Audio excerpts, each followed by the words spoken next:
175కు 175 వస్తాయి, 175కు 175 సీట్లు వస్తాయి. నేనే గెలుస్తున్నాననే భ్రమలో ఉండి 11 సీట్లకు పరిమితమై శాసనసభకి వెళ్ళి ప్రశ్నించే ధైర్యం లేని జగన్మోహన్ రెడ్డి లోక్ భవన్ ముందన్న వాస్తవాలు మాట్లాడతాడేమో అనుకున్నా. పరదాలు కట్టుకొని 5 ఏళ్ల పరిపాలనలో వేలాది మంది పోలీసులు ఇంటి చుట్టూ కాపలా పెట్టుకొని శాసనసభకు కూడా ధైర్యం లేక అమరావతి మహిళల టెంట్ల ముందు పరదాలు కట్టుకొని శాసనసభకి వెళ్ళావు,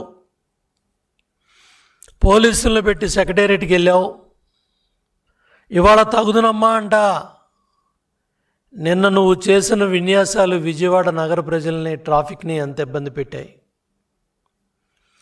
గవర్నర్ గారి దగ్గరికి వెళ్ళేటప్పుడు కూడా విశిక్షణ లేకుండా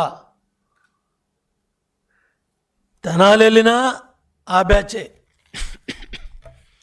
సత్తినపల్లి వెళ్ళినా అదే బ్యాచ్, చిత్తూరు బంగారుపాలెం వెళ్ళినా అదే బ్యాచ్. ఏంది తాపత్రయం, ఏంది ఆరాటం? నువ్వు ఆరాటపడితే జిందాబాదులు కొట్టించుకుంటే పదవులు వస్తాయా జగన్ రెడ్డి? నీ అబద్ధాలు, నీ విష ప్రచారాలు మానుకోవా? పింక్ డైమండ్ మా దగ్గర ఉందన్నావు,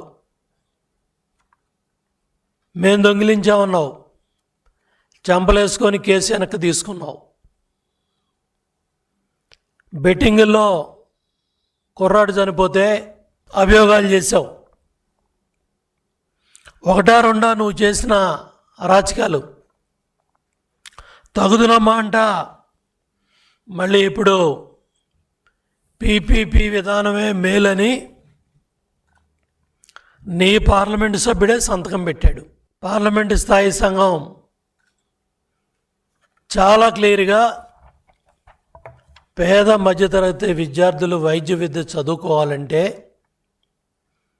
లక్షల్లో కోట్లలో ఖర్చు అవుతుంది కాబట్టి ప్రభుత్వ మెడికల్ కళాశాలలతో పాటు ప్రైవేట్ కళాశాలలు కూడా ఏదైతే జిల్లా ఆసుపత్రులతో, బోధనా ఆసుపత్రులతో కలిసి పనిచేస్తే భారం తగ్గుద్ది, తక్కువ ఖర్చుతో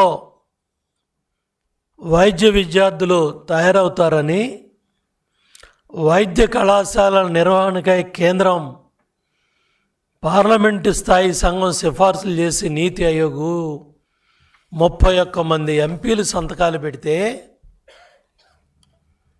నువ్విచ్చిన జీవోల ఆధారంగానే కదా ఇవాళ సెల్ఫ్ ఫైనాన్స్ కావచ్చు, 12 లక్షలు 25 లక్షలు ఇవాళ ఫీజులు పెరిగాయంటే నీ ప్రభుత్వ హయాంలో నువ్వు తీసుకున్న నిర్ణయాల వల్ల ఆ ఫీజులు కూడా పెరిగాయి.